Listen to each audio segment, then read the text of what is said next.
Hello friends, welcome back to my channel. तो friends, आज की जो वीडियो है, इस वीडियो में हम बिहार स्पेशल के महत्वपूर्ण प्रश्नों को देखेंगे। जी हाँ दोस्तों, इस वीडियो में हमने जो बिहार स्पेशल के प्रश्न लिए हैं वह बीपीएससी द्वारा प्रीवियस ईयर में पूछे गए प्रश्न हैं। तो फ्रेंड्स, अगर आप बिहार शिक्षक भर्ती 3.0 री एग्ज़ाम की तैयारी कर रहे हैं या TRE 4 के लिए तैयारी कर रहे हैं, तो यह दोनों एग्ज़ाम के लिए बहुत ही महत्वपूर्ण वीडियो है, क्योंकि यह सभी प्रश्न आपके प्रीवियस ईयर एग्जाम में पूछे गए हैं। तो इसलिए आप इसको अच्छे से पढ़िएगा।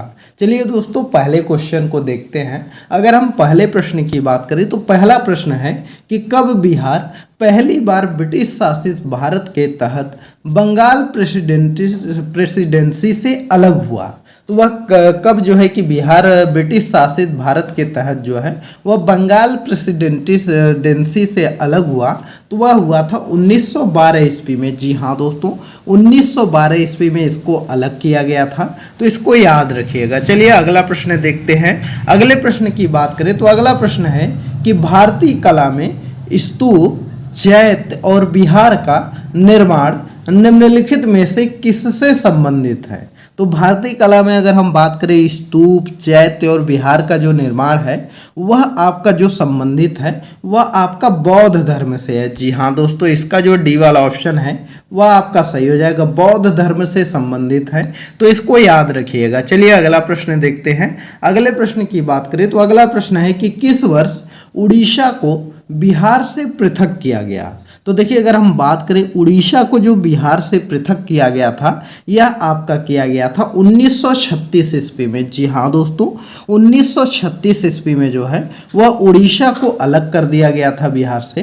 तो इसलिए इसको याद रखिएगा। चलिए अगला प्रश्न देखा जाए। अगले प्रश्न की अगर हम बात करें तो अगला प्रश्न है कि बिहार कब भारत में एक स्वतंत्र प्रदेश बना। तो देखिए, अगर हम बात करें कि बिहार जो है कि कब जो है कि एक स्वतंत्र प्रदेश बना था, तो यह आपका बना था 1912 ईस्वी में। जी हाँ दोस्तों, जब बिहार को बंगाल से अलग किया गया था तो उस समय जो है कि बंगाल एक स्वतंत्र प्रदेश बना था। तो इसको आप याद रखिएगा। और 1 अप्रैल 1936 को जो है उड़ीसा बिहार से अलग हो गया था। तो इसको भी आप याद रखेंगे। उड़ीसा से भी प्रश्न पूछा जाता है और जो है कि बिहार से भी प्रश्न पूछा जाता है। तो चलिए अगला प्रश्न देख लेते हैं। अगले प्रश्न की बात करें तो अगला प्रश्न है कि बिहार दिवस का क्या महत्व है जो हर साल 22 मार्च को मनाया जाता है।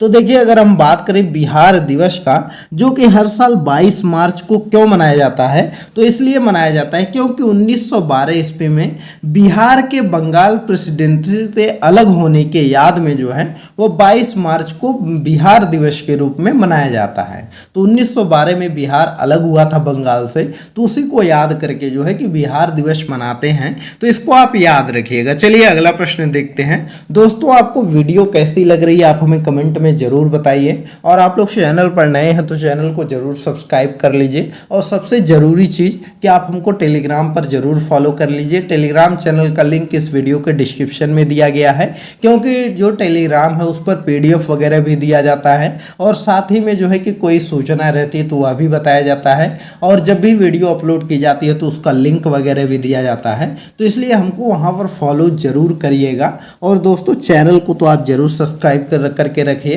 क्योंकि जब आपका एग्ज़ाम होगा तब तक जो है कि हम पूरा जो है कि सिलेबस कवर करा देंगे। तो इसलिए आप सब्सक्राइब जरूर करिए। अगला प्रश्न है कि किस अधिनियम के तहत बिहार एक अलग राज्य बना। तो देखिए, अगर हम बात करें कि वह कौन सा अधिनियम था जिसके तहत जो है कि बिहार एक अलग राज्य बना था, तो इसका जो सही आंसर आपका है वह है भारत सरकार अधिनियम 1935। जी हाँ दोस्तों, भारत सरकार अधिनियम 1935 द्वारा जो है बिहार को एक अलग राज्य के रूप में स्थापित किया गया।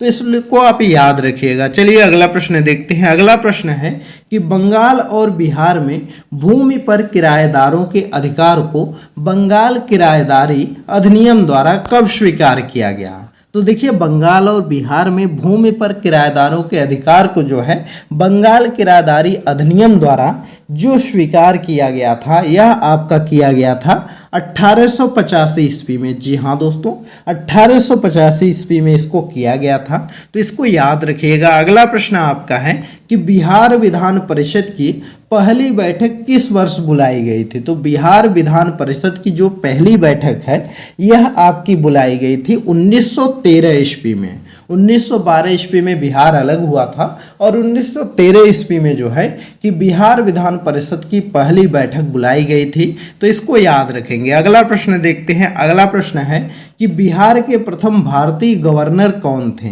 तो बिहार के प्रथम भारतीय गवर्नर की बात करें तो वह आपके जो थे वह सत्येंद्र प्रसन्न सिन्हा थे। जी हाँ दोस्तों, वह आपके कौन थे, तो सत्येंद्र प्रसन्न सिन्हा थे, जो कि 1920 से 21 तक जो है बिहार एवं उड़ीसा के गवर्नर बने थे। तो इनको याद रखिएगा। और उड़ीसा बिहार से कब अलग हुआ था, 1936 ईस्वी में।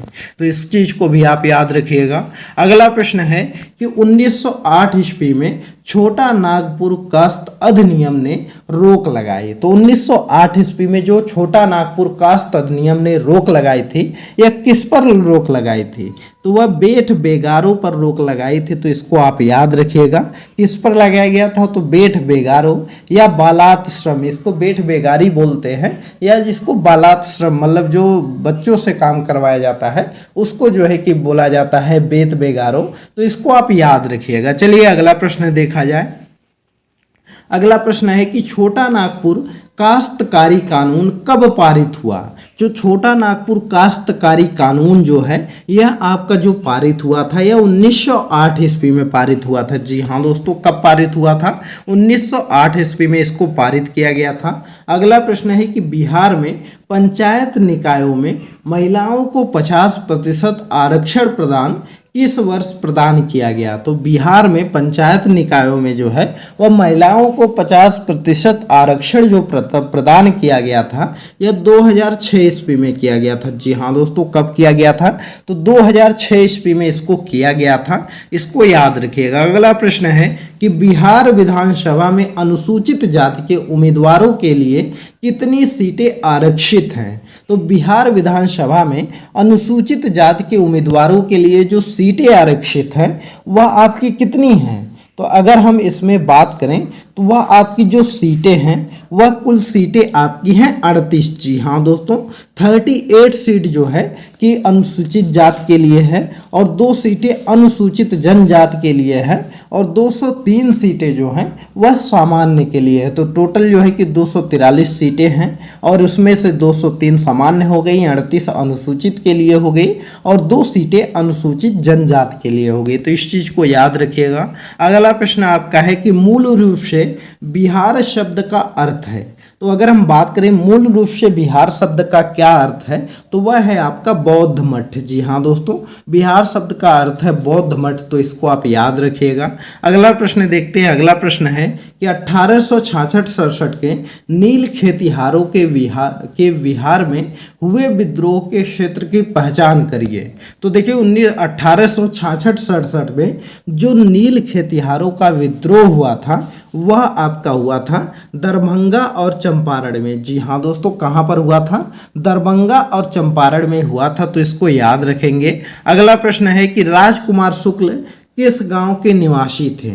तो देखिए अगर हम बात करें राजकुमार शुक्ल किस गांव के निवासी थे, तो यह थे आपके मुरली भरावा गांव। जी हाँ दोस्तों, मुरली भरावा गांव के निवासी थे आपके राजकुमार शुक्ल। और राजकुमार शुक्ल जी ने ही जो है कि गांधी जी को जो है कि चंपारण आने का न्योता दिया था। और दूसरी चीज़ जो नील किसान थे, जो दयनीय स्थिति किसानों की, उसके बारे में राजकुमार शुक्ल जी ने ही 1916 के लखनऊ अधिवेशन में भारतीय राष्ट्रीय कांग्रेस के सामने इस चीज़ को रखा था। तो इस चीज़ को भी आप याद रखिएगा। अगला प्रश्न है कि चंपारण में गांधी जी को आमंत्रण किसने दिया था। तो अभी हमने आपको बताया कि किसने दिया था, तो राजकुमार शुक्ल जो थे उन्होंने ही जो है कि आमंत्रण दिया था। तो इसको जो है कि आप बी वाला ऑप्शन आपका सही हो जाएगा। यहाँ पर शुक्र नहीं है, शुक्ल है।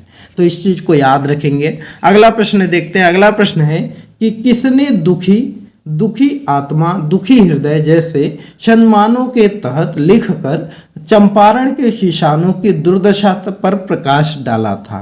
तो देखिए इसको जो लिखे थे, दुखी दुखी आत्मा दुखी हृदय, यह जो लिखे थे वह आपके थे पीर मोहम्मद मुनीस। जी हाँ दोस्तों, ए वाला ऑप्शन आपका सही हो जाएगा, पीर मोहम्मद मुनीस ने इसको लिखा था। तो इस चीज़ को आप याद रखिएगा। अगला प्रश्न देख लेते हैं। अगला प्रश्न है कि 1830 के दशक में पटना नगर केंद्र था। तो देखिए अगर हम बात करें 1830 के दशक में जो पटना नगर केंद्र था यह आपका था वहाबी आंदोलन का। जी हाँ दोस्तों, किसका था? तो वहाबी आंदोलन का केंद्र था। तो इसको आप याद रखिएगा। चलिए अगला प्रश्न हम लोग देखा जाए। अगले प्रश्न की बात करें तो अगला प्रश्न है कि भागलपुर में नमक सत्याग्रह का नेतृत्व किसने किया था? तो अगर हम बात करें भागलपुर में जो नमक सत्याग्रह का नेतृत्व किए थे वह थे आपके महादेव लाल सराफ। जी हाँ दोस्तों, बी वाला ऑप्शन आपका सही हो जाएगा।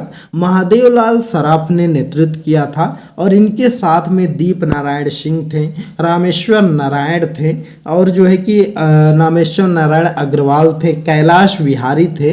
तो इनको आप याद रखिएगा। अगला प्रश्न देखते हैं।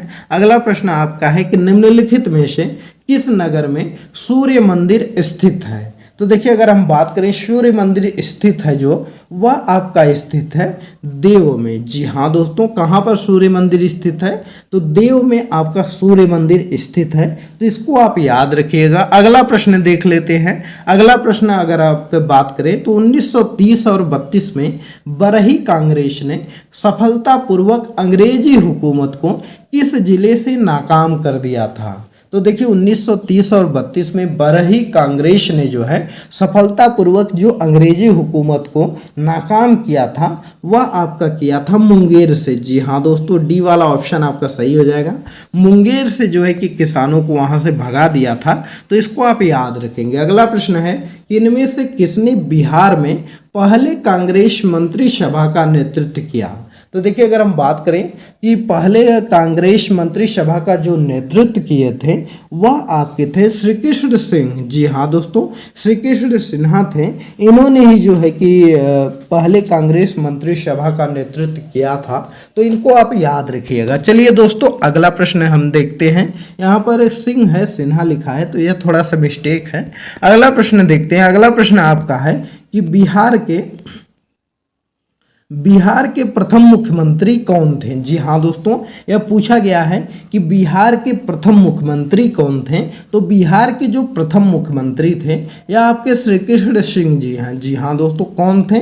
श्री कृष्ण सिंह जी जो है वह बिहार के प्रथम मुख्यमंत्री थे। तो इनको याद रखिएगा। चलिए अगला प्रश्न देखा जाए। अगले प्रश्न की बात करें तो अगला प्रश्न आपका है कि सन 1939 में बिहार में अंबारी सत्याग्रह का नेतृत्व जो है किसने किया था? तो देखिए 1939 में बिहार में जो अंबारी सत्याग्रह का नेतृत्व किया गया था यह आपके किए थे राहुल सांस्कृत्यायन जी। जी हाँ दोस्तों, राहुल सांस्कृत्यायन जी ने जो है वह अंबारी सत्याग्रह का नेतृत्व किया था। तो इसको याद रखेंगे।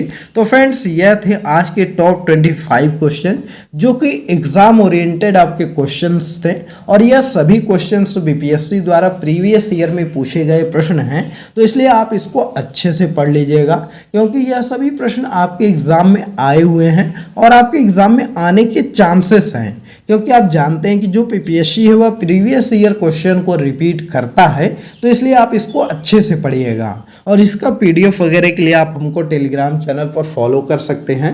टेलीग्राम चैनल का लिंक इस वीडियो के डिस्क्रिप्शन में दिया गया है, वहां से क्लिक करके आप जा सकते हैं और वहां पर आपको टेलीग्राम पर पीडीएफ वगैरह मिल जाएगी।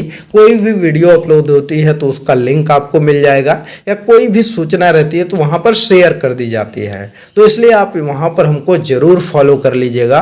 और दोस्तों यह वीडियो आपको कैसी लगे आप हमें कमेंट में जरूर बताइएगा। यह वीडियो आपको पसंद आई हो तो इस वीडियो को लाइक करिए, ज़्यादा से ज़्यादा शेयर करिए और चैनल पर नए हैं तो चैनल को जरूर सब्सक्राइब करिए। चलिए मिलते हैं अगली एक नई वीडियो में एक नए टॉपिक के साथ। तब तक के लिए बाय बाय।